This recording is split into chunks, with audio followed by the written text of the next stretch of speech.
கேரளா, அஸ்ஸாம், புதுச்சேரி மாநிலங்களில் சட்டமன்ற தேர்தல் சுமூகமான முறையில் நடைபெற்று முடிந்தது. 5 மாநில தேர்தலின் முதல் கட்டமாக அஸ்ஸாம், கேரளா மற்றும் புதுச்சேரி சட்டப்பேரவைகளுக்கான இன்று காலை 7 மணிக்கு வாக்குப்பதிவு தொடங்கியது. நீண்ட வரிசையில் நின்று பொதுமக்கள் தங்களது ஜனநாயக கடமையை ஆற்றினர். 30 சட்டமன்ற தொகுதிகளை கொண்ட புதுச்சேரியில் நடைபெற்ற தேர்தலில் 10,14,070 வாக்காளர்கள் பங்கேற்றனர். மாலை 5 மணி நிலவரப்படி 88 விழுக்காடு வாக்குகள் பதிவாகின. 140 சட்டமன்ற தொகுதிகளை கொண்ட கேரளாவில் காலை முதலே வாக்குப்பதிவு விறுவிறுப்பாக நடைபெற்றது.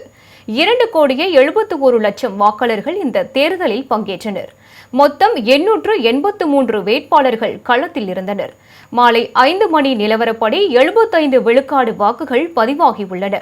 126 சட்டமன்ற தொகுதிகளை கொண்ட அஸ்ஸாம் மாநிலத்தில் காலை 7 மணி முதல் வாக்காளர்கள் நீண்ட வரிசையில் நின்று ஜனநாயக கடமையை ஆற்றினர். மாலை 5 மணி நிலவரப்படி 84.42 விழுக்காடு வாக்குகள் பதிவாகியுள்ளன.